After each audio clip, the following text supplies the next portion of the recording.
হুজুর গতকালের চোর, রাত্রিবেলা তাকে ধরলাম, সে আমাকে বারবার অজুহাত দিল তার ঘরের মধ্যে খাবার নেই, সন্তান খাবার পায় না, বিবিও খাবার পায় না, যার কারণে চুরি করার জন্য ঢুকছে রাসূল, যার কারণে মায়া লাগছে, ছেড়ে দিলাম। নবী ডাক দিয়া বলেন, আবু হুরায়রা, যে চোরটা গত রাতে তোমার কাছে চুরি করার জন্য আসছে, মনে রাখবা এই চোরটা আজকে রাতেও তোমার ঘরে আবার গোপনে চুরি করার জন্য ঢুকবে। সাহাবী আবু হুরায়রা ডাক দিয়া বলেন, ইয়া রাসূলুল্লাহ, চোরটাকে গতকাল ছেড়ে দিলাম, আজকে আবার যদি আসে আজকে ছাড়বো না, অবশ্যই অবশ্যই আপনার সামনে চোরটাকে আমি উপস্থিত করব। নবী ডাক দিয়া বলেন, ঠিক আছে, চোরকে আমার সামনে নিয়ে আসবা। রাত্রিবেলা আবু হুরায়রা রাদিয়াল্লাহু তাআলা আনহু সুন্দর করে ঘরের মধ্যে পাহারাদার হয়ে বসে আছেন। হঠাৎ করে তাকায় দেখে চোর মহোদয় গতকাল যে আসছিল আবার গোপনে গোপনে ঘরে ঢুকে গেল। আমানতের কত বড় দাম। নবী বলেন, আমানতদারিতা যার ঠিক নাই সে একটা মুনাফিক। আবু হুরায়রার কাছে আমানতের মাল দেওয়া হয়, আবু হুরায়রা রাদিয়াল্লাহু তাআলা আনহু এটাকে সুন্দর করে মালগুলা গোছায় টোছায় রেখে চোরকে বিদায় করে দিল। চোর চুরি করার জন্য আসলো, কিন্তু চোর নিতে পারে নাই। সকালবেলা ফজরের নামাজের সময় যখন রাসূল সাল্লাল্লাহু আলাইহি ওয়াসাল্লাম মসজিদে নববীর মধ্যে গেলেন, আল্লাহর নবীর সাহাবী আবু হুরায়রা মসজিদে নামাজ পড়ার জন্য গেলেন। আবু হুরায়রা রাদিয়াল্লাহু তাআলা আনহু নামাজ পড়তে যায়। রাসূল নামাজ পড়ার পরে ডাক দিয়া বলেন, আবু হুরায়রা, ব্যাপার কি বুঝলাম না, গত রাতে তোমার কাছে চোর ঢুকছিল, চোরটা কোথায়? আচ্ছা বলেন তো, গত রাতে চোর যে ঢুকছে এটা কি রাসূল দেখছেন? রাসূল ছিলেন না, আবু হুরায়রা ছিল একা। আবু হুরায়রাও একা, চোরও একা, উপরে আল্লাহ, কেউ দেখে নাই। কিন্তু পয়গম্বর কেমনে জানলেন? তার মানে আমার আল্লাহ পাক রব্বুল আলামিন পয়গম্বরকে ওহীর মাধ্যমে জানিয়েছেন। সুবহানাল্লাহ। আওয়াজটা বাড়াও, আওয়াজটা বাড়াও। আবু হুরায়রা কয়, হুজুর গতকালের চোর, রাত্রিবেলা তাকে ধরলাম, সে আমাকে বারবার অজুহাত দিল তার ঘরের মধ্যে খাবার নেই, সন্তান খাবার পায় না, বিবিও খাবার পায় না, যার কারণে চুরি করার জন্য ঢুকছে রাসূল, যার কারণে মায়া লাগছে, ছেড়ে দিলাম। নবী ডাক দিয়া বলেন, আবু হুরায়রা, যে চোরটা গত রাতে তোমার কাছে চুরি করার জন্য আসছে, মনে রাখবা এই চোরটা আজকে রাতেও তোমার ঘরে আবার গোপনে চুরি করার জন্য ঢুকবে।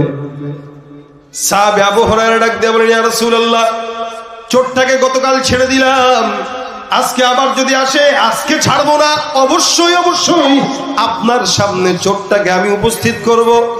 নবী ডাক দিয়া বলেন, ঠিক আছে, চোরকে আমার সামনে নিয়ে আসবা। রাত্রিবেলা আবু হুরায়রা রাদিয়াল্লাহু তাআলা আনহু সুন্দর করে ঘরের মধ্যে পাহারাদার হয়ে বসে আছেন। হঠাৎ করে তাকায় দেখে চোর মহোদয় গতকাল যে আসছিল আবার গোপনে গোপনে ঘরে ঢুকে গেল। আবু হুরায়রা হাতটা খপ করে ধরে পেলেন, বলে, এই ব্যাপারটা কি? গত রাত্রে তুমি আসছো, গতকাল রাত্রিবেলা তোমাকে বারবার বলছিলাম খবরদার যেন আর কোনোদিন চুরি করবা না, কিন্তু আজকে রাত্রেও তুমি আবার ঢুকে গেলা। কাহিনী বুঝলাম না, কারণটা কি? এখানে কেন তুমি আসলা? গত রাত্রে তুমি ওয়াদা করছো আর আসবা না। চোরটা আবার কান্নাকাটি শুরু করে বলে, আবু হুরায়রা, আমার ঘরের বিবি খাবার পায় না, মা খাবার পায় না, ঘরের মধ্যে এখনো পর্যন্ত অনেক দিন হয়ে গেছে চুলায় আগুন জ্বলে না। তুমি যদি কিছু খাবার এখান থেকে আমাকে দাও, ঘরের সন্তানদেরকে নিয়ে, বিবিকে নিয়ে খাওয়াইতে পারবো। আবু হুরায়রা কয়, আমি যখন বারবার সে আমাকে আকুতি মিনতি করা শুরু করলো, আমার দিলের মধ্যে মায়া লেগে গেল, দয়া লেগে গেল। আমি চোরটাকে ছেড়ে দিলাম। অনেক কসম খাইলো, অনেক ওয়াদা করলো, কসম খাওয়ার কারণে তাকে আমি ছেড়ে দিলাম, সে আবার চলে গেল। পরের দিন সকালবেলা ফজরের নামাজের সময় পয়গম্বর যখন মসজিদের মধ্যে হাজির হয়ে গেছে, রাসূল ডাক দিয়া বলেন, হে আবু হুরায়রা, গতকালকে চোরটা আসছিল, কেন ছেড়ে দিলা? চোরটা কোথায়? আবু হুরায়রা কয়, হুজুর, গতকালের যে চোরটা আসছিল ওই চোরটা আবার আসছিল, কিন্তু এমন ভাবে কান্নাকাটি আর কসম খাইলো, যার কারণে আমি আবু হুরায়রার দিলের মধ্যে মায়া লাগছে, আমি তাকে ছেড়ে দিয়েছি। রাসূল এত বারবার করে বলতেছিল, ভাই চোরের একটা স্বভাব আছে, চোরের স্বভাব হইলো ও যতবারই চুরি করুক, ধরা খাওয়ার পরে সে একই কথা বলবে আর জিন্দেগিতে, এটা চোরের স্বভাব। একবার মার খাবে, আবার ধরা খাবে, আবারও করবে, একবার জেলে যাবে, আবার ধরা খাবে, ক্ষমতা আসবে, আবারও করবে।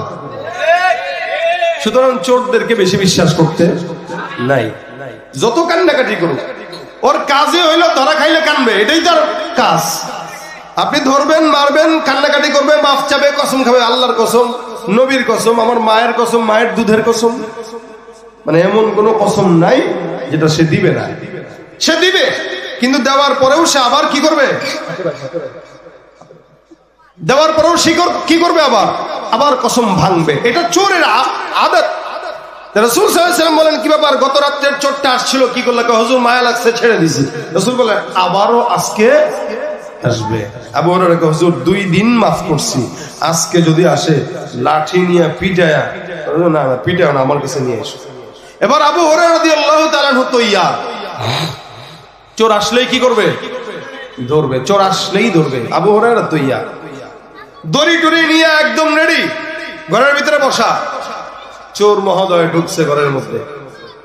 আবু হুরায়রা রাদিয়াল্লাহু তাআলা বলেন, কি ব্যাপার? দরজাটা সুন্দর করে লাগাই দিয়ে আবার চোরের সঙ্গে সামনে বসে কয়, এই গত 2 দিন না বলছিস আসবি না, আজকে আবার আসলি যে? হুজুর মাফ করে দেন। আবু হুরায়রা কয়, মাফ না, আজকে তোরে রাসূলের কাছেই নেব। আর চোর জানে নবীর কাছে যাওয়া মানে চোরের বিচার আছে না নাই? ইসলাম বিচার দিয়েছেন কি, আস-সারিকু ওয়াস-সারিকা ফাকতাউ আইদিয়াহুমা। কেউ যদি চুরি করে, সেটা পুরুষ হোক নারী হোক, এদের দুজনের হাত কেটে দাও। কি ইসলামের আইন? কি চুরি করলে কি করবে? আমাদের বাংলাদেশে যদি এই আইন থাকতো, আলহামদুলিল্লাহ, যদি থাকতো, তাহলে যতগুলো নেতা কর্মীরা পালাইছে সবগুলোর হাত আর পা একটাও থাকতো না, হুইল চেয়ারে বলানো লাগতো। কি বলেন? কারণ চুরি করতে করতে এদের হাল। কিন্তু মুশকিল হলো জানেন কি, আমাদের দেশে 2 টাকার পকেট মারকে পিটানো হয়। এই চোর একটা ধরছে, মনে করেন সানারপাড় চৌরাস্তায় অথবা এই জায়গায়, কিরে ভাই এত মারতেছেন কে? মারতে মারতে এখানে ফুলায় ফেলছে, এখানে ফুলায় ফেলছে, চোখ লাল করে ফেলছে, দাঁত একটা মনে করেন নরবর। কিরে ভাই এত মারলি কেন? কার কোয়েন না মিয়া, হাঁটতেছি ব্রিজের উপর দিয়া, এ আমার পকেটে হাত দিছে। তো পকেটে হাত দিছে, কিছু নিছে নি? না, কিছু নেয় নাই। তো কেমনে নিবে? আমি কি অত বলো? ধরে ফেলছি। আরে ভাই, পকেটে মাত্র হাত দিল, কিছু নেয়ও নাই, চুরিও করে নাই, তাই বলে এই মাইর দিলা? তো কি করবো? কেন পকেটে হাত দিবে? তার মানে একটা পকেট মারে শুধুমাত্র পকেটে হাত দেওয়ার অপরাধে মারতে মারতে দাঁত ফালায় দেয়। অথচ সমাজের কোটি কোটি কোটি কোটি টাকা যারা চুরি করে বিদেশে পাচার করে, তাদেরকে দেখলে আসসালামু আলাইকুম। এই কারণেই তো ওরা সাহস পায়। আবার সামনে নির্বাচন আসবে, এবার ঘোষণা দিবে অমুক নেতার চরিত্র ফুলের মতো পবিত্র, এই যে স্লোগান দেন। আর তারা এসি রুমে বসে বসে ভাবে, কি রে বুঝলাম না, এত চুরি করার পরেও যদি চরিত্র ফুলের মতো হয়, ভালো হওয়া দরকার কি? আরো বড় চোর হই, কথা কয় না? তাহলে এই যদি হালত হয়, তাহলে তো দেশে অন্যায় অবিচার থাকবেই। এই জন্য চোরের বিচার যদি হইতে, রাসূল বলেন, আমার মেয়ে ফাতেমাও যদি চুরি করে, আমি রাসূল তার হাত কেটে দিব। সুবহানাল্লাহ কয় না? রাসূল বলেন, আমার মেয়ে ফাতেমাও যদি চুরি করে, কি হবে? হাত কাটা হয়ে যাবে। সেখানে চোর মিনিমাম যদি 10 দিরহাম পর্যন্ত চুরি করে, ইসলাম বলে তার হাত কেটে দাও। একটা চোরের বিচার হোক। আপনাদের কি মনে হয় পরে ভয় পাবে কি পাবে না? এই যে আজকে যারা আমার ইসলাম নিয়ে ষড়যন্ত্র করে, একটার যদি বিচার হতো, দ্বিতীয় ষড়যন্ত্রকারী ষড়যন্ত্র করতে পারতো না। আপনাদের কি মনে হয়? ঠিক না? সুতরাং ইসলামী আইন ছাড়া যত তালাশ করেন, এই দলে ওই দলে সেই দলে যত তালাশ করেন, শান্তি আপনার কপালে আমার কপালে জুটবে না, যতদিন ইসলামী আইন এ বাংলার জমিনে না আসবে।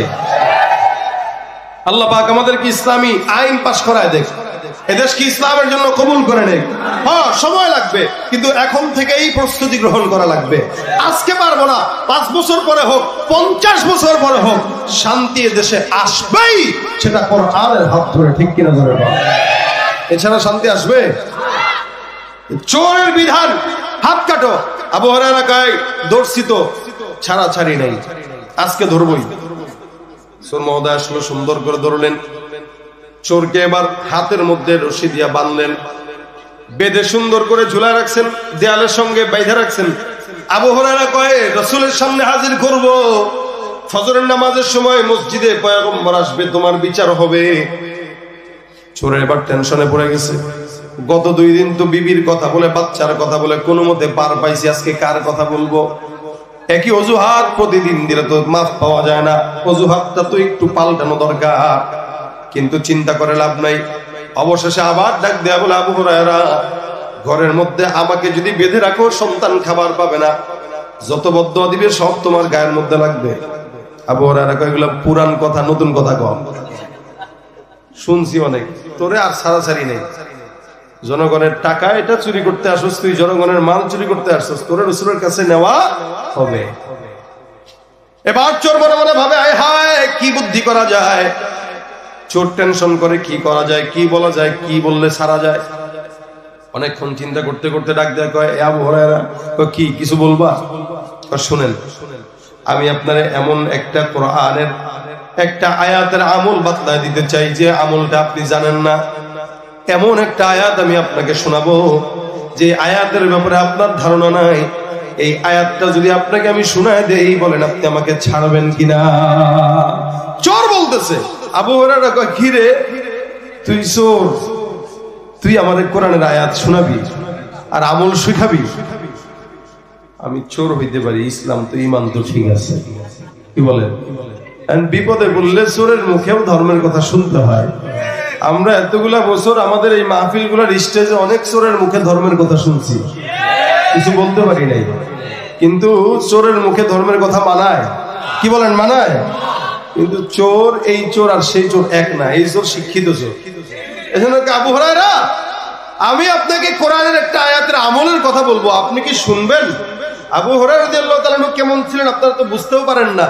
আবু হুরায়রা সবচেয়ে হাদিস বর্ণনাকারী সাহাবী, বেশি হাদিস বর্ণনাকারী সাহাবী। এই হাদিসের জন্য, কোরআনের জন্য মসজিদে নববীর গেটে পড়ে থাকতো, দিনের পর দিন খাইতেন না। এমন হালত হয়ে যেত ক্ষুধার তাড়নায় মির্গি বেরাম হয়েছে, এরকম মনে করে মানুষ তাকে জুতা দিয়েও কখনো কখনো বাড়ি দিত, যে মনে হয় মির্গি বেরামের রোগ। আসলে মির্গি বেরাম না, আসলে ক্ষুধার তাড়নায় উনি এখানে ছটফট করতেন। এ ছিলেন আবু হুরায়রা। সাহাবা একরাম ছোট্ট থেকে একটা ছোট্ট দ্বীনের শিক্ষা অর্জনের জন্য অনেক কষ্ট মুজাহাদা তারা করতেন। সে আবু হুরায়রা বলতেছেন, আরে তুমি যদি আমার কোরআনের একটা আমল শিখাও, আমি তো অবশ্যই তোমাকে ছাড়বো, কারণ আমার কাছে তোমার চাইতে কোরআনের আমলের দাম বেশি। চোর ধরার চাইতে কোরআনের আমলের দাম বেশি। কিন্তু নবী যে বলছেন ধরে রাখো, এটা তার মাথায় নেই, কারণ কোরআনের আয়াত শিখবে, কোরআনের আমল শিখবে। আবু হুরায়রা কয় বলো বলো বলো, কি শিখাইবা বলো। এবার চোর সুন্দর করে বলা শুরু করছে, কি চোর পড়া শুরু করছে সূরা আউযু বিল্লাহি বিসমিল্লাহ পড়া আয়াতুল কুরসি একদম শুরু থেকে শেষ পর্যন্ত শোনায় দিয়েছে।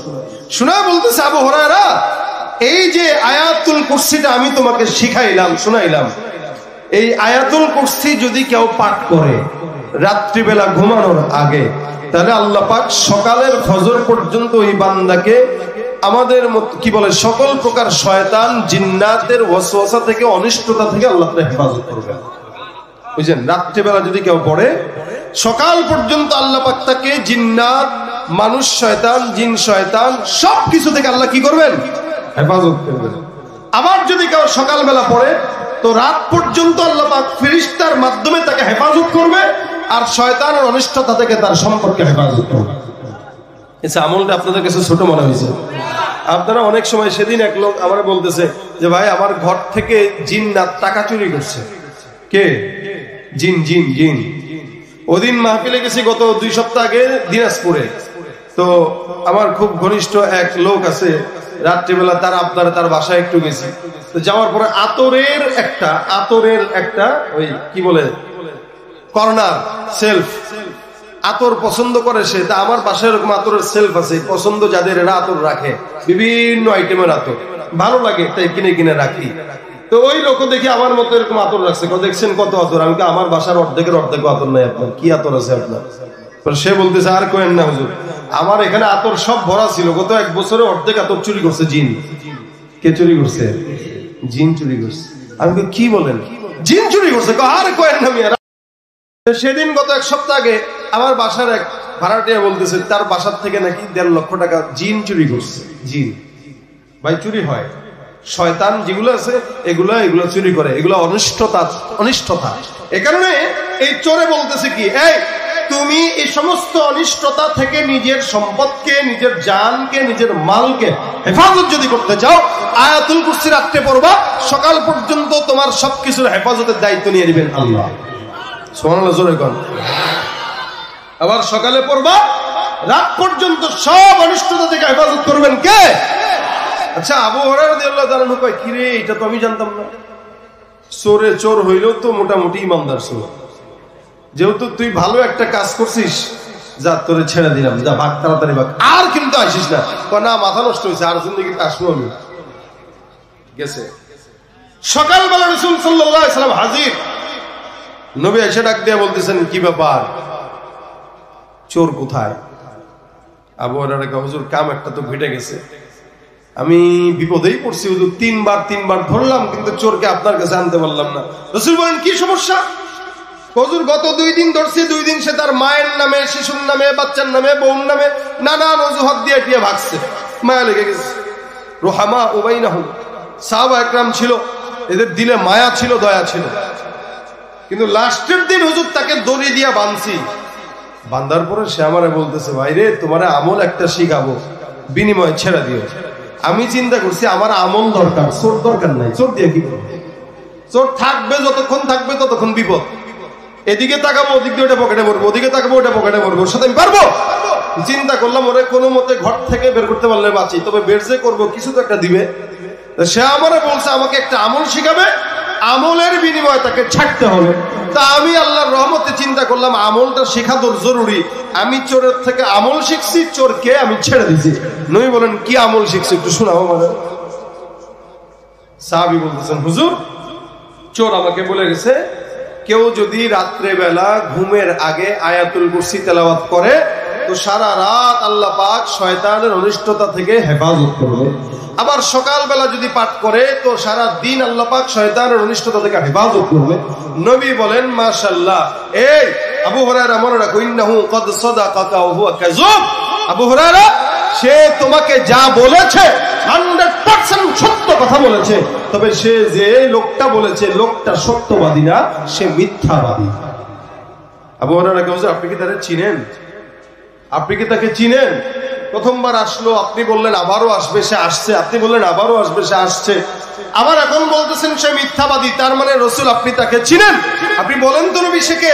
নবী বলেন, অবশ্যই আমি তাকে চিনি, কারণ তার ব্যাপারে আল্লাহ আমাকে সতর্ক করেছেন। যাকা শাইতান, ও আসলে দুনিয়ার কোন সাধারণ চোর না, ওটা হলো শয়তান চোর। কে? শয়তান। কে? আবু হুরায়রা, হুজুর শয়তান আসছে কাহা? ইবলিসের সবচেয়ে বড় যে শয়তান, ওদের মূল নেতা, এতদিন পর্যন্ত তোমার এই সম্পদের অনিষ্টতা করার জন্য তোমার কাছে 3বার আসছে, কিন্তু পারে নাই। লাস্টে বাঁচার জন্য, আমি নবীর হাত থেকে বাঁচার জন্য, কোনো মতে তাদের হাত থেকে যেন বাঁচতে পারো, এটার আমল শিখাই দিয়ে গেছে। কারণ আমার কাছে ধরা খাইলে তার খবর আছে। বুঝেন? যে বলেছে সে কে? সে কে? শয়তান। যেহেতু শয়তান জানে কোন কাজ করলে তার থেকে আপনি বাঁচতে পারবেন, আর ওই শয়তানই শিখাই দিয়ে গেছে, আবু হুরায়রা যদি আয়াতুল কুরসি পড়ো তো আল্লাহ পাক তোমাকে হেফাজত করে। এই জন্য এটা অনেক বড় ফজিলতপূর্ণ একটি আয়াত। আমরা আমাদের সমাজে বসবাস করি, দেখা যায় অনেক সময় টাকা জমাই ব্যাংকে, 2 টাকা, 5 টাকা, 10 টাকা, 20 টাকা করে রাখেন। আর আপনি এটাকে আয়াতুল কুরসি করে ফু দিয়ে রেখে দিবেন, দেখবেন ইনশাআল্লাহ অনিষ্টতা আসবে না, বরকত বাড়বে। আর যদি এমনি রেখে দেন, ওই আপনার যেই টাউট পোলাটা আছে, এটা মোটামুটি খোঁচায় খোঁচায় ওখান থেকে টাকা বার করে গাঁজা খাবে। কি? এজন্য যখন টাকা রাখবেন, ব্যাংকে রাখেন, যেখানেই রাখেন, ঘরে রাখেন, আয়াতুল কুরসি পড়া রেখে দিবেন, ইনশাআল্লাহ আপনার সম্পদ কোন জিন শয়তান চুরি করতে পারবে না। এটা হলো আমল, হাদিসের আমল।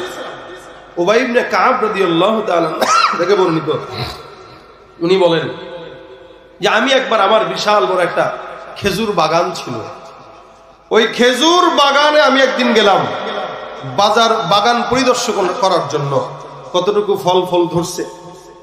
উবাই ইবনে কাব রাদিয়াল্লাহু তাআলা বলেন যে আমি বাগানের ভিতরে ঢুকে একটা যুবককে দেখলাম দুপুরবেলা, কিন্তু যুবকটাকে দেখে আমার সন্দেহ হইল যে আসলে কি এটা মানুষ নাকি জিন, এমন কেন চেহারা। যেমন কিছু কিছু মানুষ আছে দেখলে ভয়ঙ্কর মনে হয়। তো উবাই ইবনে কাব বলেন, আমি লোকটাকে দেখে ডাক দিয়া বললাম, ভাই তুই কি আসলে মানুষ নাকি জিন্নাত, বল আমাকে। আমি তাকে ধরলাম, সে বলতেছে, ভয়ে বলতেছে, হ্যাঁ আসলে আমি জিনের জাতি, এবং জিনের মধ্যে সর্বোচ্চ শক্তিশালী যে আমি সে। আবু হুরায়রা বলতেছে, তাহলে তোমার হাতটা আমাকে দেখাও। উবাই ইবনে কাব বলতেছে, তোমার হাতটা আমাকে দেখাও। তা উবাই ইবনে কাব বলেন, আমি যখন তার হাত দেখতে চাইলাম, ওই জিন্নাত তার হাতটা আমার সামনে বাড়ায় দিল। আমি তার হাতটার দিকে তাকায় দেখলাম তার হাত আর কুকুরের হাত সেম, এবং তার হাতে কুকুরের মতো পশম, তার হাত এবং তার সারা শরীরে বড় বড় বড় বড় পশম। আমি তখন বুঝলাম যে হ্যাঁ, এটা আসলে জিন্নাত। তখন আমি তাকে বললাম, তাহলে তুমি আমার বাগানে কেন ঢুকলা? কি কারণে এখানে আসছো? তোমার বাগানের যত খেজুর আছে এগুলোর বরকত নষ্ট করার জন্য আসছে। যেহেতু ধরে ফেলছি তোমারে, তাহলে একটু বলে যাও, তোমাদের মতো শয়তানদের হাত থেকে বাঁচার উপায়টা কি একটু বলে যাও, নাহলে তোমার ছাড়বো না। শয়তান বিপদে পড়ছে। ভাই, সাহাবা ইকরামরা শয়তানকে খপ করে ধরে ফেলতেন। আরেক সাহাবীকে রাত্রেবেলা ঘুমের থেকে জাগাইতে গেছেন, ঘটনা জানেন কিনা জানি না। তো ঘুমের থেকে জাগানোর সময় সাহাবী ধরে ফেলছে, কিরে ব্যাপার, তুই আমার ঘুমের থেকে জাগাস কেন? ভাই রে ভাই, গতকালকে আপনারা ঘুম পাড়া রাখছিলাম পা টিপ্পা, কিন্তু আপনি যে এটার কাজা যেমনি আদায় করছেন নামাজ পড়া, চিন্তা করলাম আপনারে ঘুম পাড়ানোর চাইতে জাগাই দেওয়াই ভালো। কারণ আপনারা একদিন যদি কোনো মতে ঘুম পাড়ায় দেই, পরের দিন আপনি আরো বেশি তাহাজ্জুদ পড়েন। চিন্তা করলাম তার চাইতে এত তাহাজ্জুদ পড়া দরকার নাই, যখন উঠেন তখনই উঠেন, 10 টাকা পড়েন, 10 টাকা দিয়ে করেন, 20 টাকা দরকার নেই। সাহাবী ধরে ফেলছে। সাহাবীরা শয়তান ধরতে পারতো, আর আমরা শয়তানরে ধরি ঠিকই। শয়তানরে কই, দোস্ত তুই আমার পাশেই থাকিস, আমি বিপদে বললে তুই যেন বাঁচাস। এই আমাদের দেশের শয়তান গুলা এখন লজ্জা পায়। ওই আব্দুল লতিফ সিদ্দিকী যখন কয় আমার কোনো গুনাহ নাই, শয়তান কয় আল্লাহ আমি কি শয়তান, ও আমার চেয়ে বড়। ঠিক কিনা জোরে কর। এরা যখন বলে এই কথা যে আমার গুনাহ নাই, এরা যখন এই কথা বলে যে আমি আল্লাহর কাছে ক্ষমা কেন চাবো, আল্লাহ পাক আমার দিয়ে গুনাহ করায় নাই, শয়তান কয় আল্লাহ ও আমার চেয়ে ডাবল ডিগ্রি প্রাপ্ত শয়তান।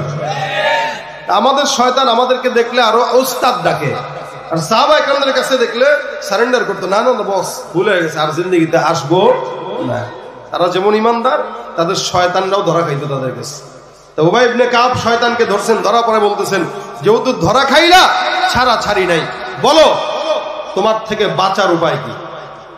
উবাই ইবনে কাব বলতেছেন, আমাদের থেকে বাঁচার উপায়, এই যে সম্পদ আপনার এখানে বিশাল বড় বাগান, এই বাগানের সম্পদ যদি ঠিক মতো রাখতে চান, বেশি বেশি আয়াতুল কুরসি পড়বেন। আয়াতুল কুরসি পড়ে পড়ে এখানে পানি ফু দিয়ে দিবেন, ছিটায় দিবেন, তাহলে এই সমস্ত সম্পদের অনিষ্টতা থেকে আল্লাহ পাক আপনাকে হেফাজত করবে। আর যদি কেউ না পড়ে, তাহলে আল্লাহ পাক তার সম্পদ যা কিছু থাকে এগুলো আমরা যে এগুলোর বরকত নষ্ট করে দেই। সুতরাং যদি সম্পদের বরকত নষ্ট হোক এটা না চান, তাহলে অবশ্যই সব সময় আয়াতুল কুরসি পড়বেন। জিন্নাত থেকে, শয়তান থেকে আল্লাহ আপনাদেরকে হেফাজত করবে। এটা আবু উবাই ইবনে কাবকেও শয়তান শিখায় গেছে, সাহাবী আবু হুরায়রাকেও শিখায় গেছে। এই কারণে রাসূল বলেন, তোমরা বেশি বেশি আয়াতুল কুরসি পড়ো, 5 ওয়াক্ত নামাজের পরে পড়বা, তো নিঃসন্দেহে জান্নাত আর জমিনের মাঝখানে মৃত্যু ছাড়া কেউ বাধা দিতে পারবে। আমরা তেলাওয়াত জানি না, আমরা আয়াতুল কুরসি পারি না, আমরা অন্য কিছু ঠিকই পারি, গান পারি, আমরা দুনিয়ার সব বুঝি, কিন্তু ইসলাম বুঝি না। এই কারণে আজকে নিয়ত করবেন ইনশাআল্লাহ, যতদিন হায়াত আছে, ফজরের পরে একবার, জোহরের পরে একবার, আসরের পরে একবার, মাগরিবের পরে একবার, ইশার পরে একবার, 5 ওয়াক্ত নামাজের পরে যদি মোটামুটি আয়াতুল কুরসি একবার করে পড়েন, ইনশাআল্লাহ রাসূলের কথা যদি সত্য হয়, যদি না সত্য না মিথ্যা, সত্য, তার মানে 100% সত্য হবে। তা আপনি যদি 5 ওয়াক্ত নামাজের পর আয়াতুল কুরসি পড়েন, ইনশাআল্লাহ আল্লাহ আপনাকে জান্নাত দিবেই দিবে ইনশাআল্লাহ। সন্দেহ আছে আপনাদের? সকল প্রকার শয়তানের অনিষ্টতা থেকে বাঁচবেন। সম্পদ জমাবেন, সেখানেও আয়াতুল কুরসি পড়ে ফু দিবেন। নিজের সম্পদ যেখানে যাবেন, যা করবেন, দোকানপাটে আয়াতুল কুরসির তেলাওয়াত একটা লাগায় রাখবেন, আয়াতুল কুরসি টাঙায় রাখবেন দোকানে, ইনশাআল্লাহ শয়তান ঢুকবে না। যে হালতে থাকেন, সকালবেলা বিকালবেলা শরীরে আয়াতুল কুরসি করে দম দিয়ে রাখেন। চোর ইনশাআল্লাহ মোবাইলের চুরি করার জন্য পকেটের ভিতরে হাত দিবে না, কারণ এই যে এখানে যতগুলো মানুষ দেখতেছেন না, সবাই কিন্তু মানুষ না, কিছু চোরও আছে কিনা।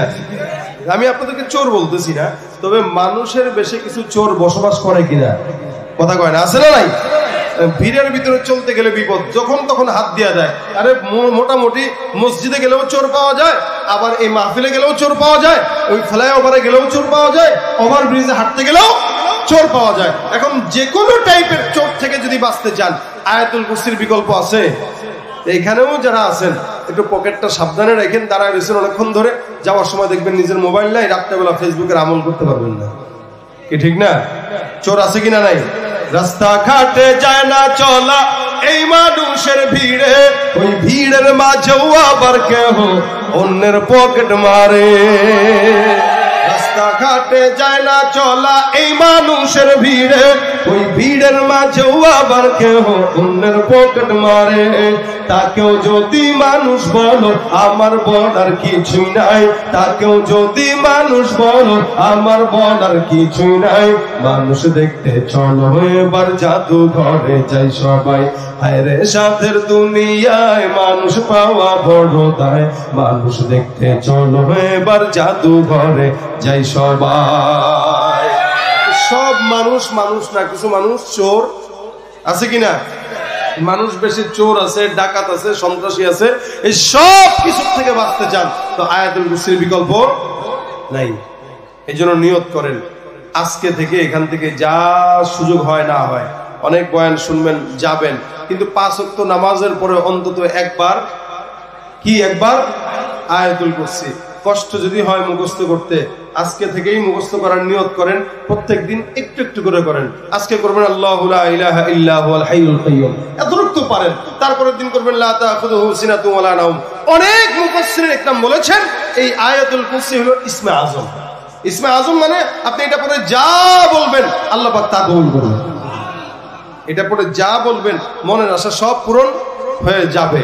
অযথা সম্পদের পিছনে চুরি চামারির রাস্তা বেছে না আনিয়া আয়াতুল কুরসি পড়েন, আল্লাহ পাকের কাছে সম্পদ চান, ইনশাআল্লাহ আল্লাহ পাক সম্পদে বরকত দিবে, টাকায় বরকত দিবে, বড়লোকও বানায় দিবে। কিন্তু অযথা কামে বড়লোকগিরি করতে যাবেন, অযথা রাস্তায় বড়লোক হতে যাবেন। আমরা আমাদের সঠিক রাস্তা বাদ দিয়া বেঠিক রাস্তায় যখন টাকা কামাইতে যাই ভেজালটা তখনই লাগে। আর বেঠিক রাস্তায় টাকা কামানো যেটা হয় ওই টাকা বেশি দিন টিকে না। ক্ষমতা যতদিন ততদিনই টিকে, ক্ষমতা নাই ওইটা পুরাই ছারখার হয়ে যায়। আর লাইনে টাকা কামাবেন, আপনি খাবেন, সন্তান খাবে, আপনার পরবর্তীরা খাবে, 14 পুরুষ খেয়ে যাবে, সম্পদ নষ্ট হবে। আর বেলাইনে টাকা কামাবেন, সম্পদ যতদিন ক্ষমতা আছে ততদিনই খাইতে পারবেন, ক্ষমতার পরে আর খাওয়া সম্ভব। এই জন্য টাইম মতো, সময় মতো আল্লাহ পাকের কাছে যা দরকার ওটা চেয়ে নেওয়া। রাসূল সাল্লাল্লাহু আলাইহি ওয়াসাল্লাম এটাকে অনেক ফজিলতপূর্ণ করেছেন। আজকে থেকে নিয়ত করব ঘুমের আগে এবং উঠার সময়। অনেক সময় রাত্রিবেলা আমাদের বাচ্চা কাচ্চারা কান্নাকাটি করে, অনেক পেরেশানি হয়ে যায় যে কোনো কারণে। বাবা মা কোলে নিয়ে ঘরের ভিতরে দৌড়ায়, বাচ্চার কান্না থামে না। রাত 12টা থেকে শুরু করছে, ফজর পর্যন্ত কান্নাকাটি করে, কান্না থামে না। এখন এই বাচ্চার কান্না কেমনে থামাবেন? কোন হুজুরে পাবেন? ফু দেওয়ার জন্য কার কাছে নিয়ে যাবেন? রাত বাজে 3টা, কে আপনার ফোনটা ধরবে? এই কারণে কোনো মানুষের পিছনে না ছুটে নিজে আয়াতুল কুরসি পড়েন, পরে একটু ফুটা দিয়ে দেন। ইনশাআল্লাহ আপনার ফু আপনার সন্তানের জন্য সবচেয়ে বেশি কাজে দিবে, আপনার বাচ্চার কান্না বন্ধ হয়ে যাবে। কারণ শয়তান বাচ্চাদেরকে অনেক সময় খোঁচায়। এটার জন্য আল্লাহ পাক আপনার বাচ্চাকে হেফাজত করবে। আল্লাহ পাক যেন আমাদের সকলকে এই আয়াতুল কুরসির উপর আমল করার তৌফিক দান করে। জোরে বলেন, জোরে বলেন আমিন। যাদের শিখা হয় নাই শিখবেন তো ইনশাআল্লাহ, শিখার নিয়ত আছে তো ইনশাআল্লাহ। আল্লাহ পাক আমাদেরকে কবুল করে বলেন আমিন। আমি একদম গলার হালত 12টা বাজছে, শরীর খারাপ, গলা ঠান্ডা, সবকিছু মিলে কষ্ট করে আপনাদের সামনে কথাটা বলছি। এই কারণে আজকে আমি আপনাদেরকে সুর টুরও দিই নাই। তারপরে আলহামদুলিল্লাহ আপনারা যে বসছেন তার মানে বোঝা গেল আপনারা আমার কথা শোনার জন্য বসছেন, সুরের জন্য না। কি ঠিক না? কথাটা যেহেতু শুনছেন বুঝতে তো পারছেন, হ্যাঁ বুঝতে তো পারছেন। 10 জন যদি আজকের এই কথাটা কাজে লাগায় তাহলে ইনশাল্লাহ কামিয়াব। কি ঠিক না? 10 জন যদি আমল করে কামিয়াব, তাহলে আমিও সওয়াব পাবো, কমিটির ভাইরাও সওয়াব পাবে, আপনারাও সওয়াব পাবেন। পাশাপাশি এখানে মাদ্রাসা, এটা আদর্শ কোরআন কি খিদমাতুল কোরআন আদর্শ মাদ্রাসা। এই মাদ্রাসার পাশে থাকবেন, মাদ্রাসায় সহযোগিতা করবেন, বাচ্চাদেরকে মাদ্রাসায় দিবেন। ইনশাআল্লাহ চোর হবে না, ডাকাত হবে না, বদমাশ হবে না, সন্ত্রাস হবে না। দ্বীনের প্রতিষ্ঠান যেখানে, এদের সাথে থাকবেন, আপনারা এদের সাথে থাকবেন, নিজের সন্তানকে দিবেন, নিজের